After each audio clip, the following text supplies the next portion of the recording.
Il était une fois un chevalier courageux nommé François. Vivant dans un petit village breton, François rêvait de devenir chevalier de la table ronde. Un jour, alors qu'il labourait un champ, il aperçut des chevaliers d'Arthur passer à proximité. Leur armure brillait au soleil et leurs destriers étaient majestueux. François sentit son cœur s'emballer. Il voulait être comme eux, protéger les innocents et combattre les forces du mal. Mais François n'était pas né noble. Il était un simple paysan, sans armure ni épée. Pourtant, sa détermination était inébranlable.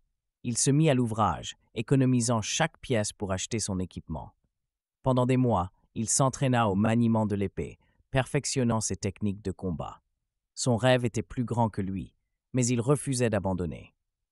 Un soir, alors que la lune était haute dans le ciel, François fit une découverte extraordinaire. En creusant près d'un vieux chêne, il trouva une épée en argent incrustée de pierres précieuses. L'épée semblait briller de sa propre lumière, et quand François la toucha, il ressentit une énergie magique le traverser. C'était l'épée d'un chevalier légendaire, un artefact puissant qui conférait des pouvoirs extraordinaires. François prit l'épée et la nomma Destinée. Dès lors, il devint le chevalier d'argent, un protecteur des faibles et un défenseur de la justice. Sa quête le mena à travers des contrées enchantées, où il affronta des créatures mythiques et des sorciers maléfiques. Mais son plus grand défi était encore à venir. Un oracle lui révéla que l'humanité était en danger. Une force obscure, dirigée par un sorcier maléfique, menaçait de plonger le monde dans les ténèbres éternelles. François comprit que sa mission était de sauver l'humanité, de préserver l'équilibre entre le bien et le mal. Avec Destinée à ses côtés, le chevalier d'argent se lança dans une quête épique. Il rencontra des alliés improbables, des fées, des nains et même un dragon bienveillant. Ensemble, ils affrontèrent les sbires du sorcier, déjouèrent ses pièges et découvrirent les secrets anciens qui pourraient sauver le monde. Le combat final eut lieu au sommet d'une montagne enneigée.